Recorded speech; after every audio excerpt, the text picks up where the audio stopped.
పాత బస్తీలో చిన్నారుల్ని కిడ్నాప్ చేసి అమ్ముతున్న ముఠాను అరెస్ట్ చేశారు పోలీసులు. 4 ముఠా సభ్యుల్ని అదుపులోకి తీసుకుని 3 చిన్నారుల్ని రక్షించారు. ఒంటరిగా ఆడుకుంటున్న చిన్నారులను టార్గెట్ చేసి కిడ్నాప్ చేస్తోంది ఈ ముఠా.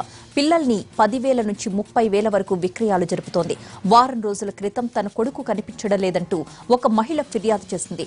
దీంతో రంగంలోకి దిగిన స్పెషల్ టీం సీసీ ఫుటేజ్ ఆధారంగా 4 మహిళల్ని గుర్తించి అరెస్ట్ చేసింది.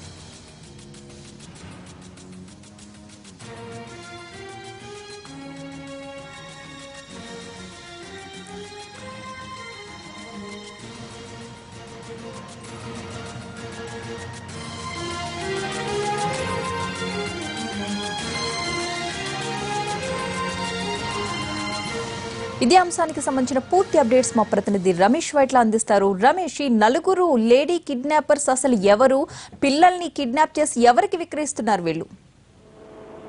హైదరాబాద్ లోని పాత బస్సులో ఉన్న మురికి వాటర్ని టార్గెట్ చేసుకుని 4 మహిళల్లో భవానీ అనే ఒక మహిళ రాజమండ్రి ప్రభుత్వ ఆసుపత్రి ఆయాగా పనిచేస్తున్నారు. ఈమెతో పాటు మరొక వ్యక్తి నరేష్ అనే వ్యక్తి, ఇద్దరు కలిసి హైదరాబాద్ లో ఉండే మురికివాడల్లో టార్గెట్ చేసుకుని మురికివాడల్లో ఇంటి ముందు ఆడుతున్న పిల్లల్ని ప్రధానంగా కిడ్నాప్ చేసి వీళ్ళు ఏకంగా ఆంధ్రలోని మారుమూల ప్రాంతాలకు వెళ్లి అమ్ముతున్నట్లుగా ప్రస్తుతానికి పోలీసులు గుర్తించారు. అయితే వారం రోజుల క్రితం ఒక లేడీ ఇచ్చిన ఫిర్యాదు మేరకు చాంద్రాయణగుట్టలోని జైహీన్ అనే ఒక లేడీ ఇచ్చిన ఫిర్యాదు మేరకు పోలీసులు కేసుని పూర్తిగా నమోదు చేయడం జరిగింది. అక్కడ సీసీ ఫుటేజ్ ఆధారంగా లేడీ ఏదైతే భవానీ అనే లేడీ బురకాలో వచ్చేసి బురకా వేషం వేసుకొని రోడ్డు మీద ఆడుకుంటున్న బాబుని ఏదైతే 2 ఏళ్ల లోపు ఉన్న ఒక పిల్లల్ని ఎత్తుకొని పోతున్న సీసీ ఫుటేజ్ లో దృశ్యాలు కూడా అటు పోలీసులకు చిక్కడం జరిగింది. అయితే కేసు ఆధారంగా పోలీసులు పూర్తిగా ఇన్వెస్టిగేషన్ చేస్తున్న తరుణంలో దీంట్లో పూర్తిగా ఈ ముఠా ఇప్పటివరకు ఎంతమంది కిడ్నాప్ చేసిన తెలియదు, కానీ ప్రస్తుతానికైతే 3 ఈ ముఠా